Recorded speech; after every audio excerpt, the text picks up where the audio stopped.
What's going on, guys? Welcome to another Fresh Takes review. For those who are joining us for the first time, this is a series where Brock and I will discuss one of our favorite movies, TV shows, whatever, that one of us loves and the other either hasn't seen or hasn't seen in a few years. This one, I believe, Brock has never seen before. I know nothing other than them talking about the amp. That's legitimately all I know. Yeah. Today, we're talking about This is Spinal Tap. Oh, yeah. So you said you've never seen this before? I got nothing. I had no idea that it was... I didn't know what to expect, which it is not at all what I expected. I didn't know that it was like a documentary type movie. Didn't know that in the slightest. Yeah, it not at all was what I was expecting. Then again, I don't know what I was expecting, so I think that's a great place to start. Yeah. So basically, this movie was the directorial debut of Rob Reiner, and it's basically a mockumentary of all of these, those like 80s hair metal bands. And this is sort of like the Christopher Guest version of like All You Need Is Cash, which was the Ruddles movie. Mm-hmm. And I think the thing I love the most about this movie is the fact that, like, even though we know that this is like a fictional band, they do such a good job of parodying the classic rockumentary formula to the point where you actually believe that these guys have been around for however long they said in the film. I believe it was that at that point, it was either 13 years and 15 albums, or it was 15 years and 13 albums. I don't remember which one it was, but I was like, basically an album a year then. Got it. Yeah, something like that. Yeah. Oh my gosh. Before we get too much into this, I was looking up Christopher Guest stuff because he was the main person that I knew from this, other than Fred Willard, who was in the movie for like 2 minutes. He has been Nigel Tufnell on so many things. Now that I'm looking back through this, 80% of his IMDb history is him showing up in random things ever since that movie as Nigel Tufnell. It's ridiculous. Headbangers Ball, Rockline at MTV, Fox News, Spinal Tap, Bitch School video short. He has a bigger CV as just Nigel Tufnell as most A-listers have, period. Yeah, I'm pretty sure that's his most well-known, his most popular role. Yeah, I just didn't realize it was that extensive. Wow, holy crap. But yeah, I just want to get that in. Go ahead. Man, I don't even know where to start, because this is one of those movies that I've seen countless times, both on VH1 and just watching on my own.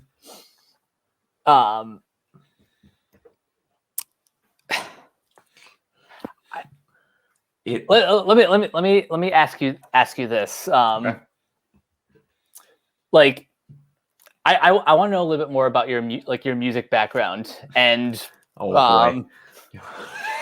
Go ahead, be specific, because I don't know how much you're gonna get out of me.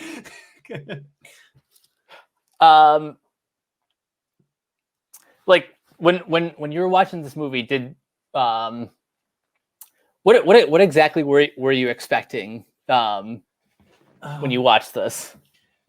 I almost expected the tour aspect of all of it. That I sort of got. It was going to be this band called Spinal Tap, and it was very like self-irreverent and knew what it was talking about. I didn't expect quite the level of mockumentary, like near what I want to say, Monty Python levels of self-awareness. Like second drummer, Stumpy Joe, he just exploded on set. He just spontaneously combusted, which it happens all the time. They just don't investigate it that much. And what the fuck am I watching? And like the first one was I could have watched. I don't know where they were filming it, but when they were sitting down with I have to remember exactly Marty DeBurgi, when they were sitting down with Rob Reiner's character watching the or in that garden looking place, I could have watched a whole movie of just that. Of just them like sitting in the garden and talking. Yeah, exactly. But yeah, I didn't expect the to go back to your question. I didn't expect them to basically fall apart throughout the entire movie, and it to be brutally honest to the point of parody about how some crap in bands go. And to be very on point, like I can't remember exactly what the name, it might be the Beatles, I can't remember, but like there was one song where they played where it's got the pure white background, the thing in the back that's like multicolored, like blue, red, and yellow, and then they're wearing singular outfits to match it. Austin Powers parodied it too. It's from a well-known band. I just can't think of what it is. Was it when they were doing the "Give Me Some Money" song? It might have been. It was. They did a flashback to one of their old songs that they used to do, and I don't remember if they then played that song on stage. I don't think I. I'm trying to remember which song you're talking about. It was only in for like 2 seconds. It was a music video. It wasn't like they were playing something on stage. They were going back to an old song and then they showed a music video of it. And oh wait, I think it was like their song like listen to the Flower People. Yes, I think that was it. I swear the set they had was parodying something, because that exact set shows up with different psychedelic colors in Austin Powers, like basically an eye catch where they just like flambe around and then they go to the next scene. It's been parodied in a couple of different movies. I just can't think. And my mind is screaming Beatles, but I'm pretty sure that's wrong. I don't know if that's parodying something specific. I think that's just one of those like generic 60s music videos. Okay. That could very well be it. But yeah. But things like that and the give me some money song, which is honestly one of the most note perfect Beatles parodies that I think I've ever heard. Is just so spot on. That's something I love about the music in this movie. It's like it's a comedy first, sure, but the music all around is really good. Yeah, and one thing I appreciate, and I'm pretty sure I said this in our last review, it's very hard to. No, I didn't do an interview for that. Oh, we talked about it in something I can't remember. It's very hard to be good at looking like you're doing something badly, and it seemed natural. Like there's points where they're playing music badly, like. It just seems like it's being played bad, but it doesn't seem like they're faking it. It seems like they were just genuinely not having a good time, like something seemed off. Mm-hmm. But it didn't seem like they were going out of their way. It just seemed like, yeah, it's a musician having a bad day. I was like, it didn't feel off. I was just like, yikes, because I've been to concert. I used to be a big concert goer before I became a con goer. And like big shows like Skillet and Avenged Sevenfold, where they have a lot of stuff going on, and you could tell if something goes off. And then they just try to get around it. You could see like effects in that. And I thought that was very well orchestrated. I did not expect the sheer amount of sexual songs that were in this movie. Yeah, like when you listen to the lyrics, almost all of them are like super sexualized. Or like when Nigel's with DeBerge. Nigel's my favorite character in this movie by a country mile.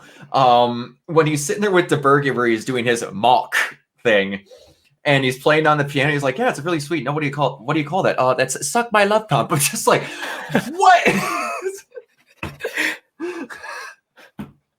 It's like, and it makes sense because, you know, that is part of what it was back then. Some bands heavily leaned into that, and then they made that excuse for why they didn't get the record sold. And I thought it was really poignant to where they just didn't make that a joke, and they kind of actually brought it full circle when oh man, I can't remember his name. They're in the lobby when they first get there before one of their shows get canceled, and that one rocker comes up. Oh, hold on, what's and their manager pretends to know like their bodyguard or like screws his name up. I can't think of what the guy's name is. I think it was Duke Fame. Duke Fame, yes. And they talked about like his record had him like tied down and a bunch of women were like standing around him. And then they had to bring up the point where like, yeah, he was the victim there and she wasn't. And they're just like, oh, got it. That's what was wrong. It's like, you idiots.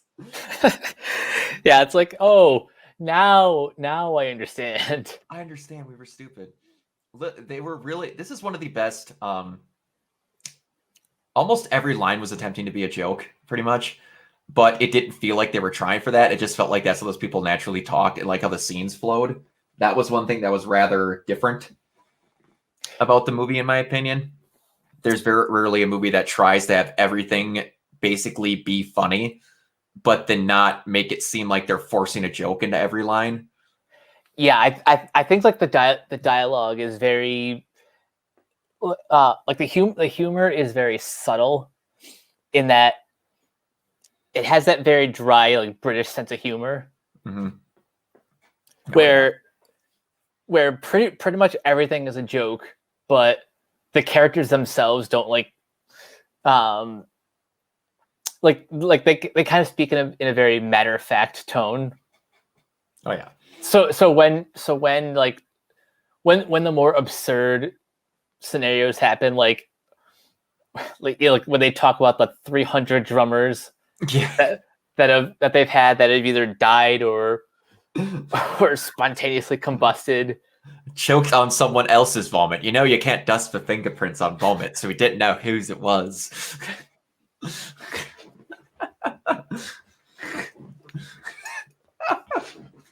Yeah, just moments like that really get to me. Yeah, that was. I think the hardest I laughed. I had to pause it because I was laughing so hard. And like there was a lot of moments where I thought were really funny, but the first one that made me out loud burst out laughing was when they lowered the Stonehenge. And I knew it was coming too. When she came into the office and they had the scale model, I'm like, I'm pretty sure he marked that piece of paper as inches. So she's thought that's what it was. And then that's what the joke was. I'm like, oh, that's still funny. And then I'm like, they're just not going to show it on stage. They lower it. Those like tiny, and everyone's noticing it at once. And those tiny leprechauns come dancing around on stage. I'm just like, oh my God. My favorite part is the is like one of the crew members who's just like dropping it in the back and just like kind of walks away. Exactly. He's like, I'm not having anything to do with this. So, is it safe to assume that we're not going to play Stonehenge tomorrow? No, we're not fucking going to play Stonehenge tomorrow. Stonehenge, I think. Stonehenge and Big Bottom might be my two favorite tracks that were on there. Those are really good. Yeah, Big Bottom and Tonight I'm Gonna Rock You. Yeah, that was another good one. Oh, before we get too far away from the writing, there was a line that what was his name? I want to say it was David said that I was just like, it's a very basically to define like how we said in their one of the last Gurren reviews was you could define an entire show in one line, and Gurren's was so we're gonna need an even bigger drill. This one was there's such a fine line between stupid and clever. That could define both this and Gurren Lagann if I'm being completely honest. Yes, that is very true. I didn't think about it that way, but you were 100% correct. Yeah, one of the earlier bits that I love, another Nigel scene is when he's backstage and he's complaining about the bread and the small piece of bread. He keeps folding it. No, you fold the bread, but it keeps breaking. You don't need to fold it so many times. You want bigger bread. I get it. All the things to complain about. It shows that, though. There's a great my favorite band of all time is 1,000 Foot Krutch. And there was a scene they did. They like filmed a YouTube video when they were backstage waiting for a performance to happen, and it was right around their "Flamin' All of Us" record came out, and Trevor was just being a dick just to be a dick to show what some people could be like backstage, where he had his tranquility room and all it was is 2 palm trees and a glass of water. He was just like bitching that his water was flat and that the trees weren't exactly perfectly in line with the frame and stuff like that. And then it ended and he's like, this is how people should not be. We're going to say this is how some people are. Please don't do this. Man, that is such a Spinal Tap inspired moment. Yeah, and it's like you hear about people. I want to say it was Jennifer Lopez has it in her writer that everything in her room has to be pure white, and like I can't remember who it was. There was some band that they want Skittles in their room, but they don't allow the green Skittles to be in it.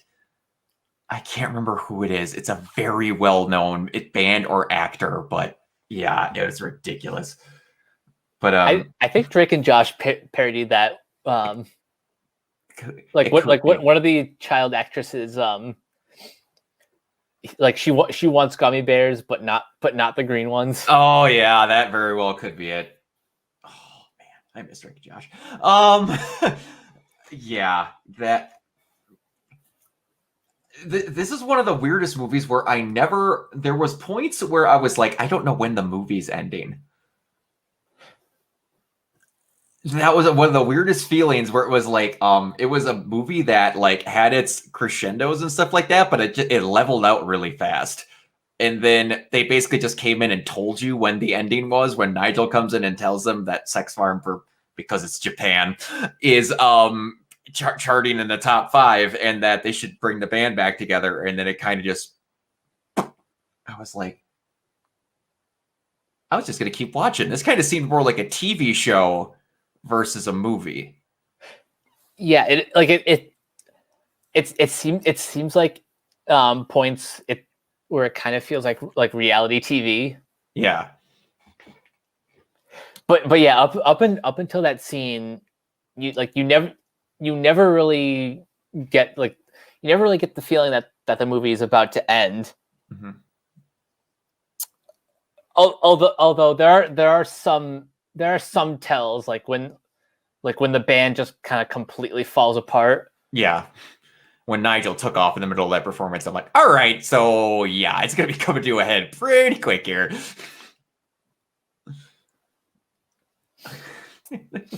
So we've talked a bit about Nigel and Dave, but what about some of the other characters like their manager Ian? Their manager Ian was pretty good. That was another one I knew was coming towards the end when he finally quit. The entire time when he's trying to basically assure them that their life is not falling apart, even though they've had multiple gigs cancel. And then what was the scene in there when DeBerge is talking to him in his office, where it's just like, so you guys used to have 15 and 20,000 seater shows, and now they're losing out on shows in 1,500 and 2,000 seater shows. It's just like, are they losing their appeal? He says, no, their appeal's just very more selective now. you gotta love when managers have such like obvious excuses for like their clients lack either lack of appeal or just like or like waning waning popularity. It's like, no. That's not why. Well, that's part of their job, though. They have to have that. You have to be able to be a good bullshitter because, like, if your act does good, then you could just be honest and be like, yeah, we're doing awesome. He's doing great. But when the bullshit comes, they ain't talking to the band members. They're talking to you, and they're going to ask you why things went wrong. Mm-hmm.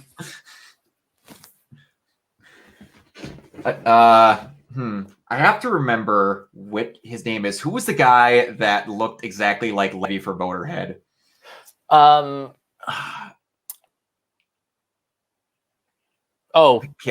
It's not Viv, the other guy. Derek Smalls. Derek Smalls. He was another good, outstanding one. He didn't have a lot of moments, but whenever he was on screen, he always felt like he knew exactly where he to be. Like the scene when he gets trapped in that weird chrysalis type thing. And finally gets out when everyone's back in it.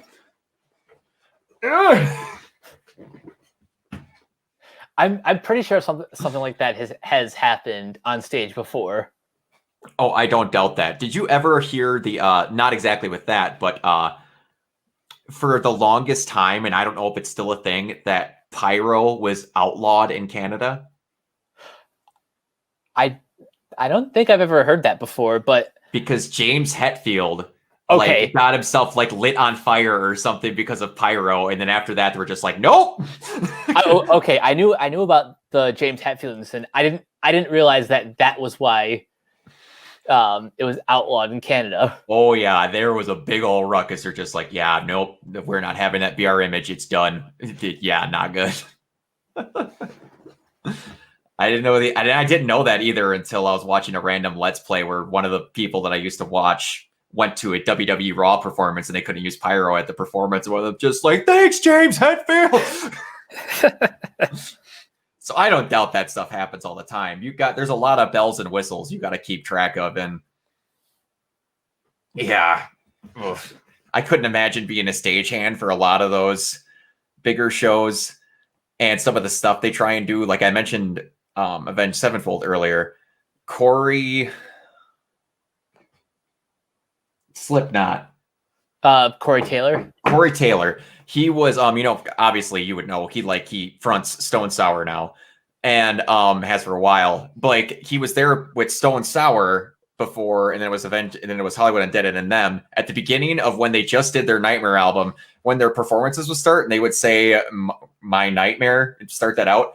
Corey Taylor would be fake hanging from a noose at the top of the stage, like 50 feet in the air.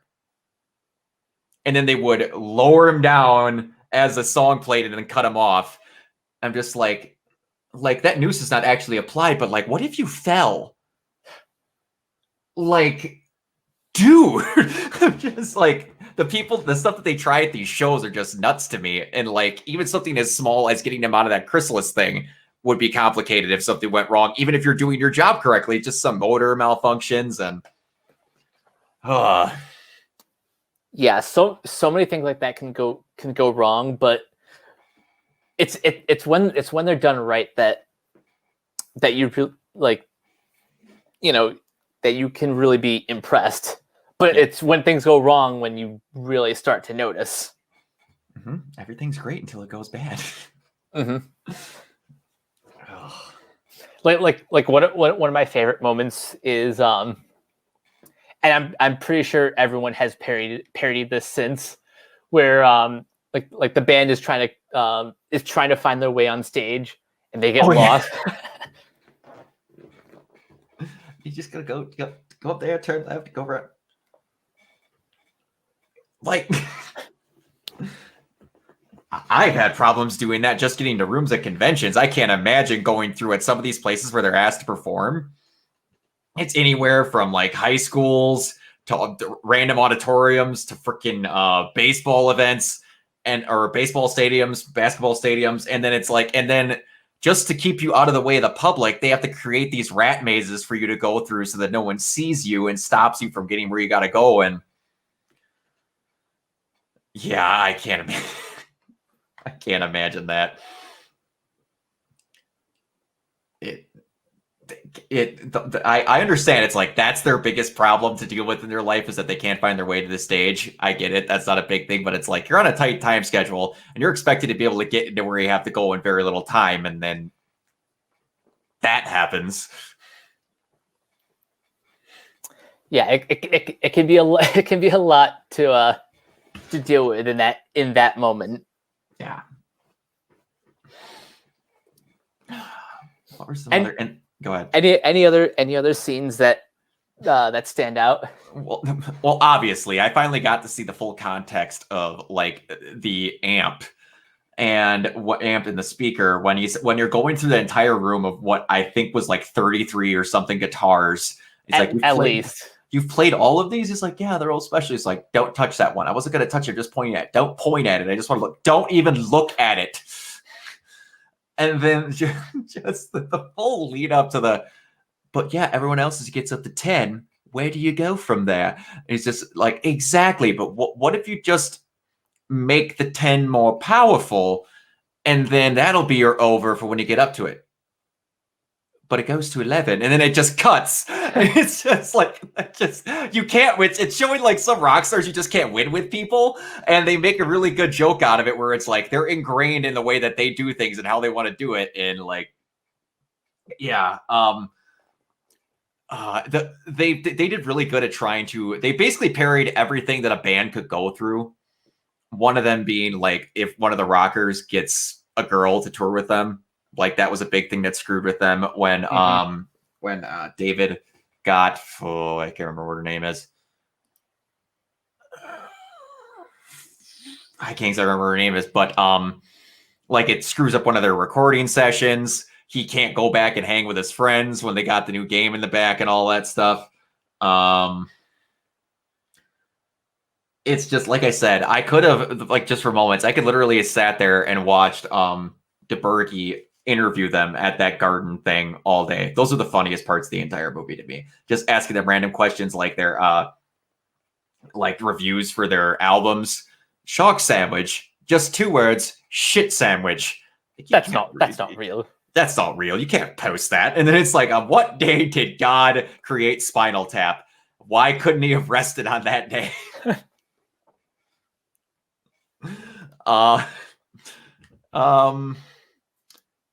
And one thing I wanted to bring up that I didn't realize it until we were actually in the credits, that this whole movie was basically created by a conglomeration of like 6 people.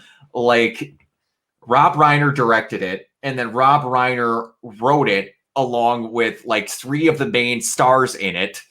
Yep. And just like, it was a very big collaborative effort between just basically those people. I was just like, I could show it. Basically, they got exactly what they wanted across, and it seemed very steady throughout the whole thing. Yeah, it's very much a passion project with these people involved.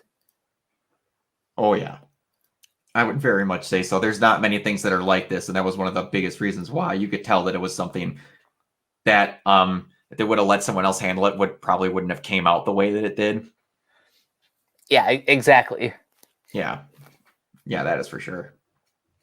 Some of the other movies that Guest has written after this, obviously you have like The Big Picture. Like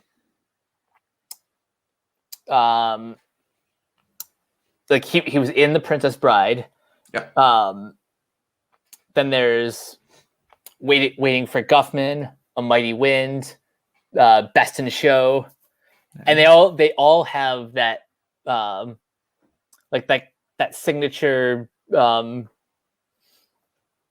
that very specific sense of humor. Oh yeah, definitely. You could tell when that person's helping writing it and getting the dialogue across that he's got a very unique way of how he likes conversations to flow.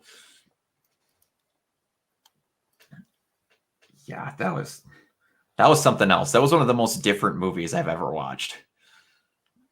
And it's not a bad thing. It was just, different is the best way I can describe it. Yeah, that's fair.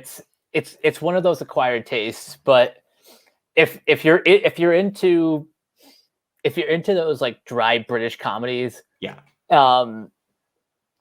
And if you happen to grow up like as a fan of heavy metal music, then this movie is just kind of right up your alley. Yeah, it is very similar, though not quite to as bonkers of a degree as kind of like how Monty Python writers write their stuff. And I mean like what was the TV show? Flying Circus. Flying Circus, thank you. Like a lot of stuff like that. The Ministry of Funny Walks, but like stuff like that, but like toned down quite a bit. It still has that level of what they're trying to go for in their humor. It's just not quite kicked to 11 like everything else is. Yeah, if Monty Python and the Flying Circus was at like 11, then Spinal Tap and Christopher Guest's Materials is like at a 6. Yeah, that sounds about right. Now this will be a tough question to ask. Is there anything you'd change about the movie? Oh boy. There was a couple of times where there were scenes where they were just trying to get across what bands go through sometimes. That seemed like they kind of went on for like 4 to 5 minutes longer than they should have. And I'm not saying like they didn't need the scene at all, but like it's just like there's a couple of parts where it could have been just the fat could have been trimmed just slightly. But like no big changes, like the scenes had to get taken out, characters had to have less screen time. It was just that there was a couple of times where I felt like the scene could have moved on a lot quicker, but then it didn't. And that's where it's like, I meant like if someone had the movie, it probably would have been done a little differently. Now, this is only an hour and 20-minute long movie. I'm not saying it was like 2.5 hours and had to have big chunks cut. Oh, no. Like, no. This probably, for me, could have been cut down to like an hour 12. And it would have been just perfect. And it's like each scene just had slight itty-bitty parts where it dragged a little. Other than that, no. I think it's pretty good. So I think I agree with that. There are like some scenes, mostly in the second act, that feel like they overstayed their welcome just by like a hair. Mm-hmm. But the iconic moments still stand out every time I watch this. Oh yeah. You still have the good moments and all that. And everyone's going to have their own personal opinions. There's some people that could have watched it for whatever. Like, I could have had 3 hours of them sitting at that garden. I realistically could have, just watching an extended interview. That I could have done. It's just like, and then there's some moments where I wish it could have been a little bit longer, like those. It's all personal taste. I honestly wish they would release like more more fake albums. Like I would have loved if like all while they were filming this, like they somehow released at least like one track from like every single one of their fake albums. Oh yeah. Like there is a soundtrack for the film, and the band has even like performed like a couple gigs. Oh, okay. But I don't know. I just wish we had more music from a band that doesn't exist. Yeah, I get what you're saying there. And that's hard. It's like I know a buddy, Brian. I wasn't as huge on Scott Pilgrim as he was, but like he could have had a full like omnibus of albums from Sex Bomb, and it was just like you don't get like you get these little dry bangers in these movies where it's just like they really only had one release. It's like you could have listened to this the whole time, but those people unfortunately have different careers. So yeah.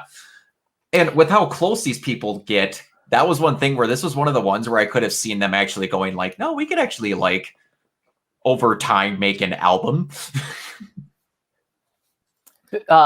Since this movie, they have released 2 other albums. In 1992, they came out with something called "Break Like the Wind." Nice. And then in 2009, they had one called Back from the Dead.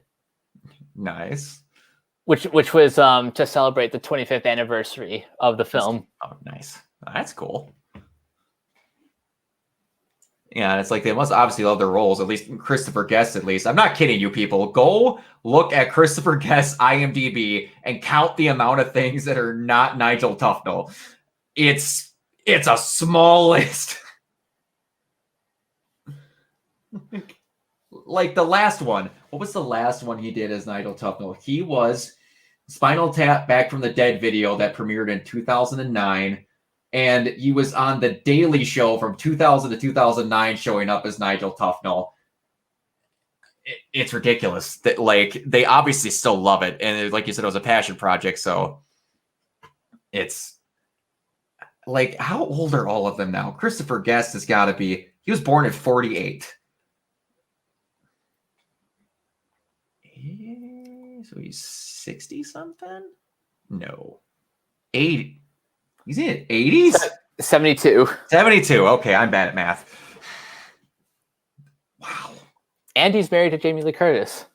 What? I did not know that. Okay. Huh. Nice. Good for him.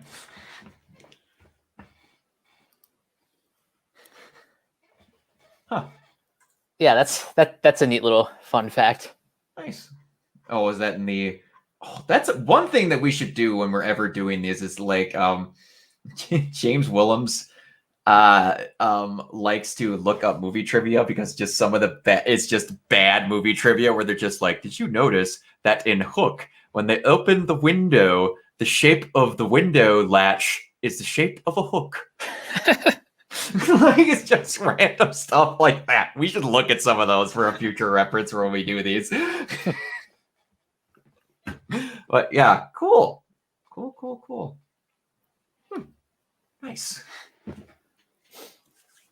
So any final thoughts? Wait, hold on.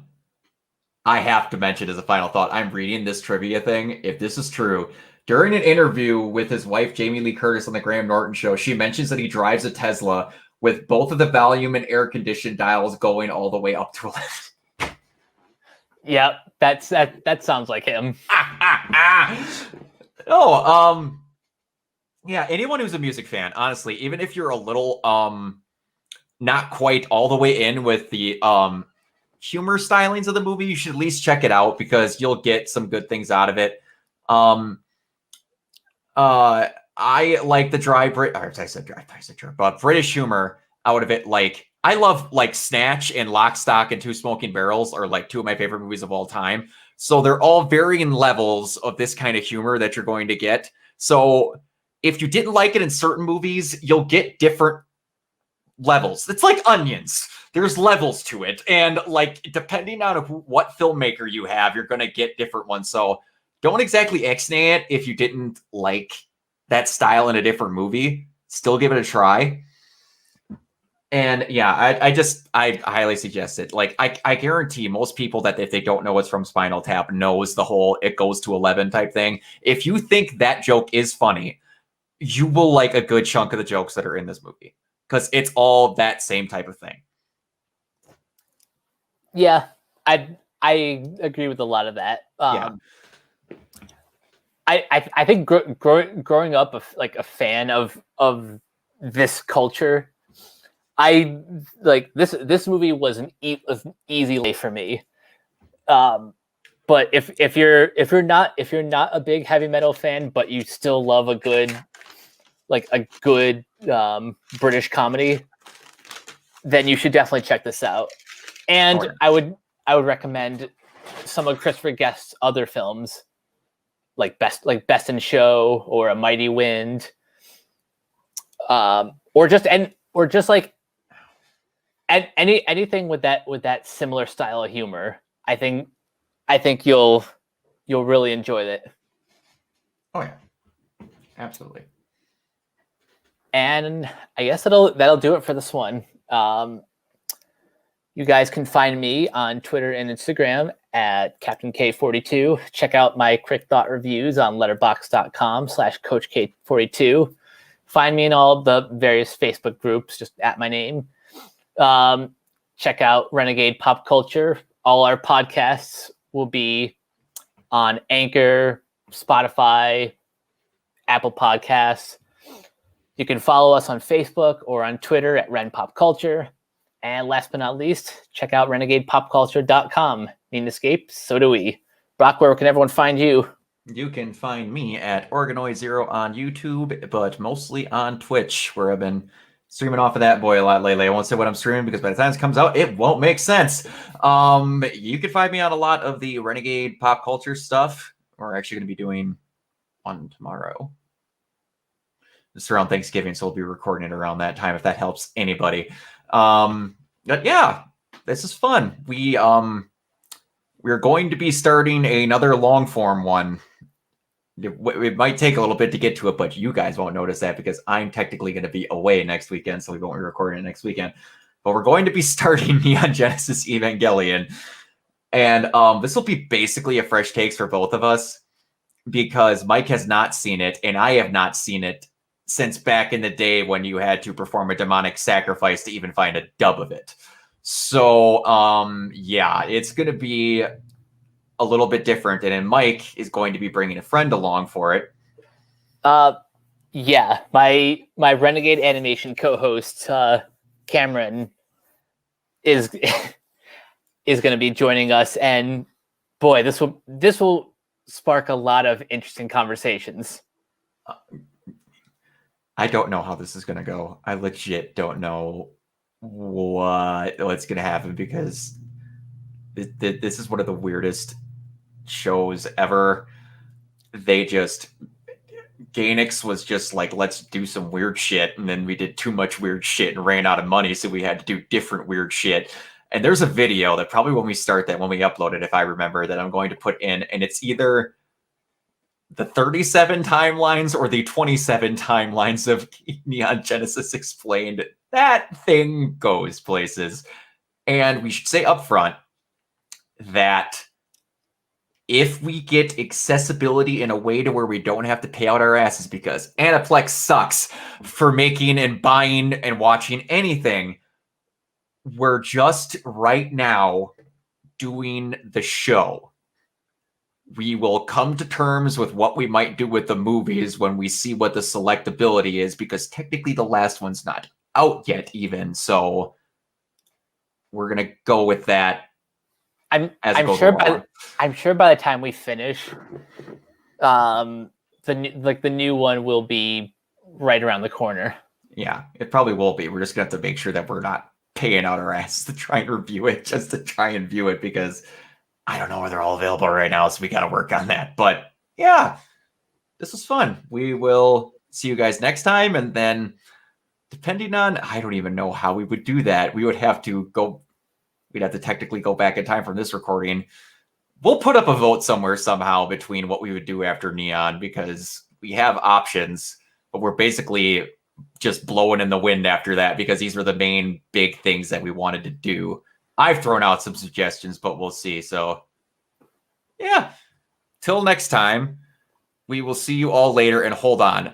Gosh dang it. I was going to end on something. And I totally forgot. I was getting the model for life that Viv says at the end. Gosh dang it. You know what?